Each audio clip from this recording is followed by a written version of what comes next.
Mohon maaf sebelumnya Kanda Tuan Guru, yang ingin bertanya tentang permasalahan bagaimana hukum seseorang yang sholat dengan menggunakan masker. Ini pertanyaan saya yang pertama. Kemudian pertanyaan yang kedua yang perlu saya tanyakan juga, yang saat ini kita melihat sekarang orang itu sholat berjamaah dengan saf yang kurang lebih jaraknya itu 1 meter. Bagaimana dalam pandangan hukum Islam sholat yang seperti ini? Mohon penjelasannya. Terima kasih atas pertanyaan saudara, bahwa hukum sholat menggunakan masker adalah boleh-boleh saja dan tetap sah. Kenapa demikian? Karena yang wajib sujud itu adalah 7 anggota. Itu dijelaskan dalam hadis Rasul sallallahu alaihi wasallam, bahwa yang wajib sujud itu amarana Rasulullah sallallahu alaihi wasallam, kami diperintah oleh Nabi untuk sujud menggunakan sab'atu a'dha, 7 anggota yang wajib sujud. Mana yang 7 anggota? Pertama adalah al-jabhah, 1. 2, 3-nya adalah al-kaffaini, 2 telapak tangan. Ini yang wajib sujud. 1, ini wajib sujud. Ini wajib sujud. 2, ini yang ketiga. Yang keempat, yang kelimanya adalah ini yang keempat, ini kelima, dan yang ketujuh adalah kaki. Berarti al-ampun tidak termasuk dalam. Nah, jadi al-ampun ini tidak termasuk a'dha'us sujud. Itu yang wajib. Yang wajib sujud ada 7 berdasarkan hadis tadi. Nah, dari itulah apabila seseorang menggunakan masker, berarti yang tidak sujud hanyalah hidungnya, alias dia meninggalkan sunat. Salatnya tetap sah karena anggotanya yang 7 sujud. Sementara kalau hidung hukumnya sunnah untuk sujud. Nah, di antara anggota yang 7 ini, yang wajib harus kena dengan tempat sujud hanya jabhah saja. Selain jabhah, apabila menggunakan kaos handskun misalnya, sarung tangan, atau menggunakan kaos kaki, tidak apa-apa. Tidak apa-apa, karena yang wajib dari antara anggota yang 7 itu wajib mengenai langsung tempat sujud hanyalah jabhah. Sekiranya ada orang menggunakan kopiah sampai di sini, imamah sampai di sini misalnya, lalu dia sujud, tidak sah sujudnya. Nah, itulah sebabnya saya bahasakan tadi, 7 anggota yang wajib sujud itu hanya jabhah, kening saja yang wajib menyentuh ke sejadah. Selain itu ya tidak wajib dalam keadaan terbuka, seperti menggunakan sarung tangan atau kaos kaki, tidak jadi masalah. Itu sering ditanyakan, bagaimana bagi orang yang sujud menggunakan kaos kaki, apa sah? Oh, sah, karena yang wajib sujud hanya jabhah saja, itu pun sebagian jabhah. Ada orang juga bertanya, bagaimana kalau kita yang laki-laki menggunakan kopiah, menggunakan peci, lalu ada sehelai, 3 helai, 5 helai rambut yang keluar, apakah sah atau tidak? Sah bagi laki-laki, yang tidak sah adalah perempuan. Karena perempuan itu rambut itu merupakan aurat. Andaikan ada orang yang sholat tidak menggunakan kopiah, lalu ada rambutnya yang keluar, lalu rambutnya tatkala dia sujud, rambutnya ikut sujud, apakah sah atau tidak? Selama ada jabhahnya yang ikut sujud, sah. Kecuali kalau misalnya poniannya sampai di sini, rambutnya sampai di sini, tatkala dia sujud, yang sujud adalah rambutnya, tidak jabhahnya, itulah yang tidak sah. Dan itulah kita simpulkan bahwa apabila orang menggunakan masker tatkala ibadah, tatkala salat seperti saat-saat sekarang ini, salatnya tetap sah berdasarkan hadis Rasul sallallahu alaihi wasallam yang tadi. Sementara masalah sop-sop yang berjarak sekarang ini, hukumnya seperti yang sudah kita baca di Fathul Mu'in, di kitab-kitab fikih Fathul Qaribnya, kitab-kitab yang sudah kita aji di Ma'had Darul Quran wal Hadis, itu menjelaskan bahwa apabila dalam keadaan normal, hukum yang dibahas di sana dalam keadaan normal, apabila antara satu sab dengan sab yang lain tidak sesuai dengan aturan syariat, tidak sesuai dengan hukum fikih, salatnya tetap sah, cuman tidak dapat pahala jamaah. Seperti yang antum tanyakan tadi. Di sini sab yang ini 1 meter, baru jarak 1 meter. Apakah sah salatnya? Salat tetap sah. Bahkan andaikan ada seorang sholat, imamnya di sana, jarak antara imam dengan makmum al-aksar paling banyaknya salasumi'atu azru'in, 300 ziro, 300 hasta. Kalau sebelama jarak antara imam dengan saf yang di belakang imam tidak lebih dari 300 ziro, sholatnya tetap sah, cuman tidak dapat pahala jamaah. Misalnya imamnya di depan, imamnya berdiri di sini, lalu saf yang ada di sini selama tidak lebih dari 300 ziro, sah tetap sholatnya. Tapi nilai jamaahnya? Tapi tidak dapat pahala jamaah. Nah, demikian halnya juga dengan orang yang sholatnya cara bersafnya diatur-atur, di sini 1 meter, 1 meter, 1 meter, sholatnya tetap sah, cuman tidak dapat pahala jamaah. Ini hukum dalam keadaan normal. Tidak dalam keadaan darurat seperti sekarang ini. Kalau dalam keadaan darurat seperti ini, tetap dia dapat pahala jamaah. Mohon maaf, karena Tuan Guru, tapi pernah saya dengar juga dalam penjelasan di dalam kitab Al-Um, bicara tentang masalah sholat berjamaah, itu boleh-boleh saja selama tidak ada satir pembatas yang membatasi daripada jamaah itu, makmum itu dalam sholat. Ya, benar. Nah, bagaimana sekarang penjelasan pelungguh tentang masalah 300 ziro ini, maksudnya yang mana dulu ini? Ya, itu dijelaskan oleh Imam Ibnu Hajar, fa in yakun fi masjidin fa utliqa fala tuqayyidhu bi syartin mutlaqa. Nah, itu berlaku pada masjid. Kalau pada masjid itu sekalipun ada satir pembatas, tetap sah sholatnya. Akan tetapi kalau tidak di masjid ada satir, ada pembatas, sekiranya makmum itu nanti akan izwiror dan in'itob. Mana maksudnya izwiror dan in'itob? Dia akan berbalik ke kiblat untuk bisa sampai ke imam. Itu tidak sah. Contohnya sekarang, misalnya sekarang imamnya di sini. Ini kalau di bukan masjid, imamnya di sini, lalu ada satir, ada istilahnya ya, ada kelambu, ada tembok penghalang. Sekiranya makmum itu baru bisa sampai ke imam, harus dia cari jalan yang lain, tidak ada pintu yang terbuka seperti ini, ya tidak sah. Itu kalau selain di masjid. Nah, akan tetapi kalau di masjid, fala tuqayyidhu bisyartin mutlaqah, tidak ada syarat apa saja. Selama di masjid tidak ada masalah. Mau ada satir, mau ada jendela, mau ada tembok, tetap sah kalau di masjid. Nah, selanjutnya sekarang, sesuai dengan pertanyaan tadi, kita lihat di Masjidil Haram, jarak antara ini dengan ini bukan 1 meter lagi.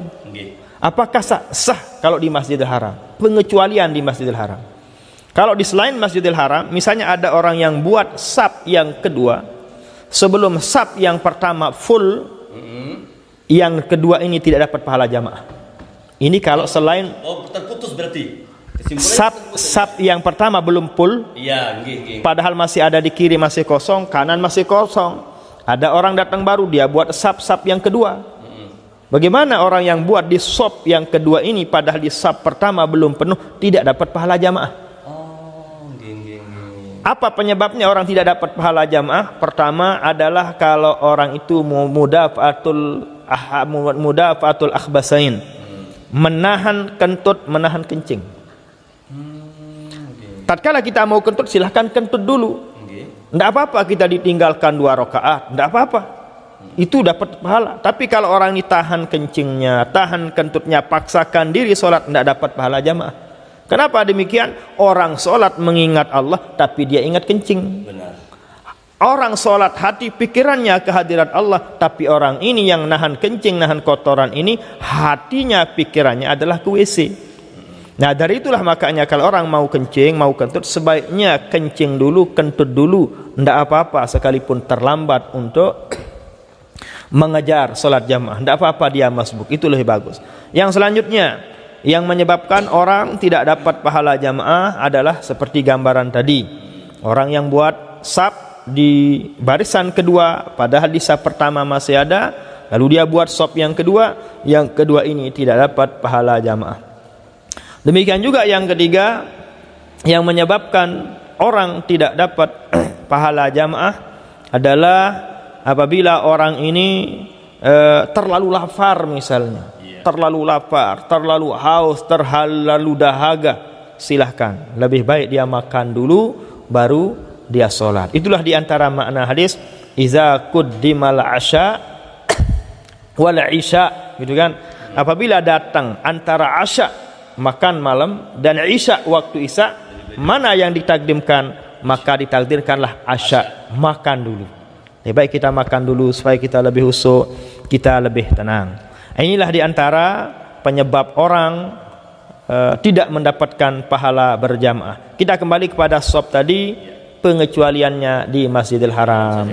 Kalau di Masjidil Haram, Masjid Nabawi karena terlalu luas, kayaknya sulit untuk mengatur shop. Sekalipun berjarak sekian tidak apa-apa, tetap dapat pahala jamaah. Demikian juga kita saat-saat sekarang ini dalam keadaan situasi kondisi yang emergensi pada saat ini, sehingga dari pihak medis, dari pihak kesehatan kita dianjurkan untuk kita punya jarak seperti ini, jarak semeter.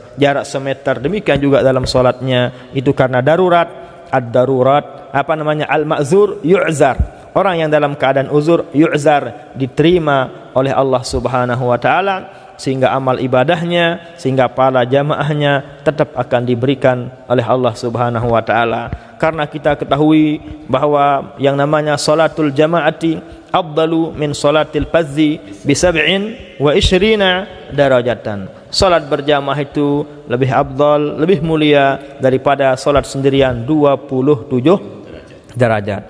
Ada yang mengatakan 25 derajat, ada yang mengatakan 27 derajat. Bagaimana ini? Nah, sebagaimana yang sudah kita baca di Ibanatul Ahkam, karya daripada Sayyid Alawi Al-Maliki, Sayyid Muhammad Alawi Al-Maliki Al-Hasani, sana dijelaskan kalau yang 25 derajat itu kalau solatnya sir, seperti zuhur, asar kan sir.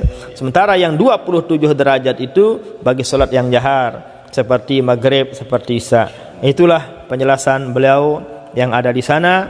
Intinya, tatkala dalam keadaan darurat, tatkala dalam keadaan bahaya, maka solat itu silahkan dilakukan bagaimana saja keadaannya. Itu tetap dapat pahala jamaah, tetap sah. Bahkan Nabi kita Nabi Muhammad sallallahu alaihi wasallam sendiri 3 kali menunaikan solat berjamaah dalam keadaan perang.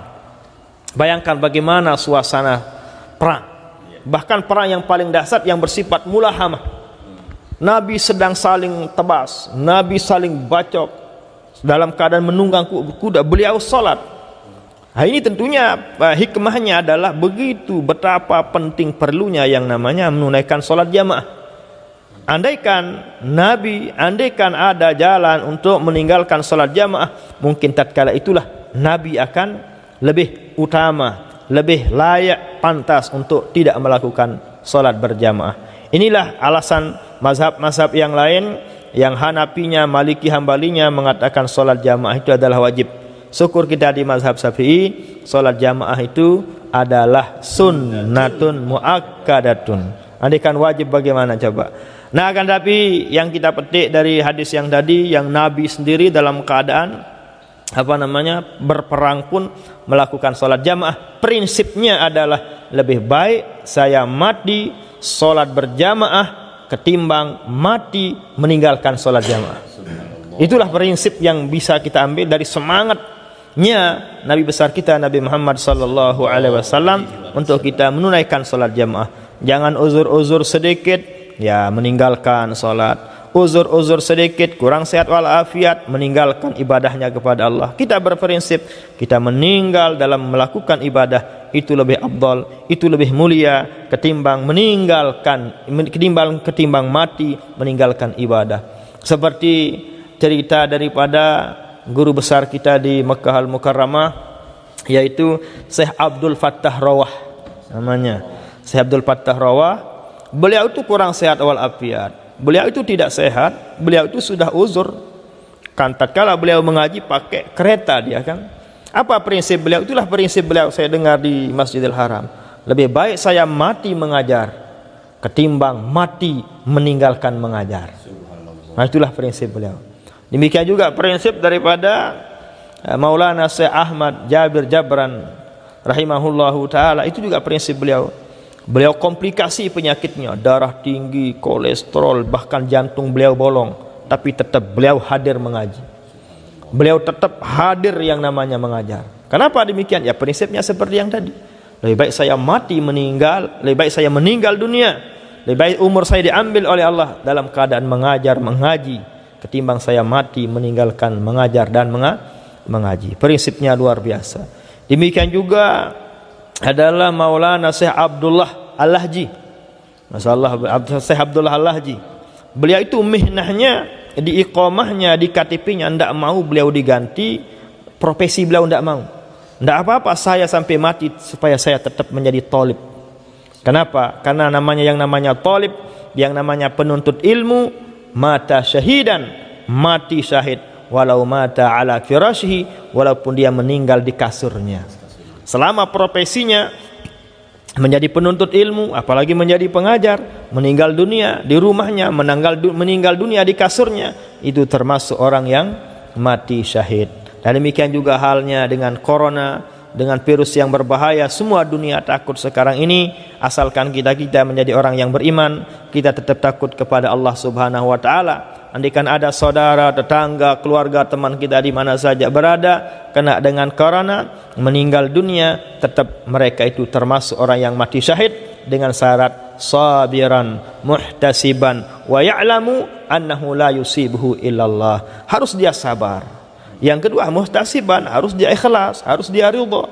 Dan yang ketiga, harus dia yakin bahwa yang memberikan penyakit adalah Allah Subhanahu wa taala. Yang mengambil umurnya adalah Allah Subhanahu wa taala. Bukan corona yang mengambil umurnya, yang mengambil umurnya adalah Allah, tapi sebab yang namanya corona. Karena kita semua akan mati, tiada seorang pun yang tidak akan mati, cuman sebab-sebabnya ialah yang berbeda. Al-mautu wahidun, mati itu satu, akan tapi sababnya lah yang mutafarriqun, mutanawwi'un, banyak sebabnya. Ada yang mati karena tabrakan, ada yang mati melahirkan, bahkan ada yang mati 6 cendol. Ada yang mati 6 cendol. Kurang lebih 3-4 Ramadan yang tahun lalu, jamaah kami. Singkat cerita, dia karena capeknya kerja di sawah, akhirnya dia beli cendol ke Pancor. Berbuka pakai cendol. Tatkala berbuka dia ketiduran. Terduduk ternyata orang meninggal dunia. Itulah yang namanya summa turadduna ila alimil gaib. Yang namanya umur adalah rahasia Allah Subhanahu wa taala. Yang penting kita siapkan diri untuk menghadapi yang namanya kematian dengan cara yaitu fa inna khairaz zadit taqwa. Tazawwad fa innaka la tadri idza jaa al-lailu hal ta'ishu ila al-fajri. Ya, itulah wasiat dari Imam Abdul Hasan As-Sazili kalau tidak salah. Itu kami dengar dulu dari masyayikh kita, dari guru kita, Tuan Guru Muhsin Muhyiddin Depok. Nah, itulah pertama kali saya dengar di kuburan dari beliau. Tazawwad bittaqwa, hendaklah kalian bekali dirimu dengan ketakwaan kepada Allah. Fa innaka la tadri, sesungguhnya engkau tidak tahu. Iza ja'al lailu, apabila kalian berada di malam, hal ta'ishu ilal fajri, apakah ada jamin kalian bisa hidup sampai besok pagi? Tidak ada jaminan. Dan itulah yang penting kita lakukan, kita laksanakan perintah Allah Subhanahu wa taala, dan mudah-mudahan apa yang kita lakukan pada malam ini bermanfaat untuk saudara-saudara kita, dan kita doakan guru-guru kita yang sudah saya sebutkan tadi, mudah-mudahan barokah manfaat ilmunya mengalir kepada kita, anak cucu keturunan kita. Ala hazihi niyyah wa ila hadratin nabiyil Fatihah. Bismillahirrahmanirrahim. Alhamdulillahirabbil alamin arrahmanir rahim maliki yaumiddin. إياك نعبد وإياك نستعين اهدنا الصراط المستقيم صراط الذين أنعمت عليهم غير المغضوب عليهم ولا الضالين آمين. Terima kasih kepada Tuan Guru atas apa yang telah dijelaskan kepada kami terkait tentang masalah solat dengan menggunakan masker dan masalah saf yang renggang di dalam pelaksanaan solat.